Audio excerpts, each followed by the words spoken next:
Hi friends, இப்போ நாங்கள் எங்கே இருக்கோம்னு பார்த்தீங்கன்னா வலங்கைமான் மாரியம்மன் கோவிலில் தான் இருக்கிறோம். சடனாக எடுத்த முடிவு. நாங்கள் மொட்டை போடணும்னு முடிவே எடுக்கல. என் தங்கச்சி சொன்னா என் பொண்ணுக்கு மொட்டை போடணும் அப்படின்னு சொல்லிட்டு அப்படியே சாய் கிருஷ்ணாவை அந்த கோயிலில் தான் தத்து கொடுத்துருக்கோம். அதனால் அப்படியே அந்த கோயிலில் ரெண்டாவது மொட்டை போட்டாச்சு. ஃபஸ்ட்டு குலதெய்வத்தில் போட்டதோட ஸ்டாப் பண்ணியாச்சு. ரெண்டாவது மொட்டை போடவே இல்லை. இது 5th ஸ்டாண்டர்ட் வந்துட்டான். இப்போ தான் நாங்கள் ரெண்டாவது மொட்டை போட்டிருக்கோம். அதோடு இல்லாமல் என்னோட தங்கச்சி குழந்தைய தத்து கொடுத்தாங்க. அது எங்கள் அம்மாவுக்கும் எங்கள் அப்பாவுக்கும் சேர்த்து தத்து கொடுத்தாச்சு. அப்படியே மாரியம்மன் கோயிலில் எல்லா வேலையும் முடிச்சுட்டு பார்த்தீங்கன்னா இப்போல்லாம் ரொம்ப சிஸ்டம்லாம் மாறிடுச்சு. மொட்டை போடுறதுக்கு சீட்டு வாங்கிட்டு ஃபோட்டோ எடுத்தால் தான் மொட்டையே போடுறாங்க. காணிக்கை செலுத்தலாம், முடி காணிக்கை செலுத்தலாம்.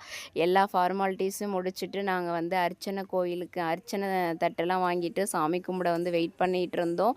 அங்கே மண்டல அபிஷேகம்லாம் நடந்துட்டு இருந்துச்சு. அப்படியே சாமிக்கு தத்து கொடுத்தாச்சு. எல்லாமே முடிச்சாச்சு. கோவிலில் மாவிளக்கு மாவெல்லாம் கொடுத்தாங்க.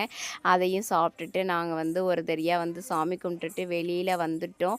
வீட்டுக்கு வந்த பிறகு அங்கே சாமி கும்பிட்ட பிறகே பார்த்திங்கன்னா விளையாட்டு ஜாமான்லாம் கேட்டாங்க. அதையும் ஒரு வழியாக பசங்களுக்கு வாங்கி கொடுத்துட்டு அப்படியே ஒரு வழியாக வீட்டுக்கு வர ஆரம்பிச்சிட்டோம். வீட்டுக்கு வந்ததும் பசங்களுக்கு ஆரத்தி எடுத்தாங்க.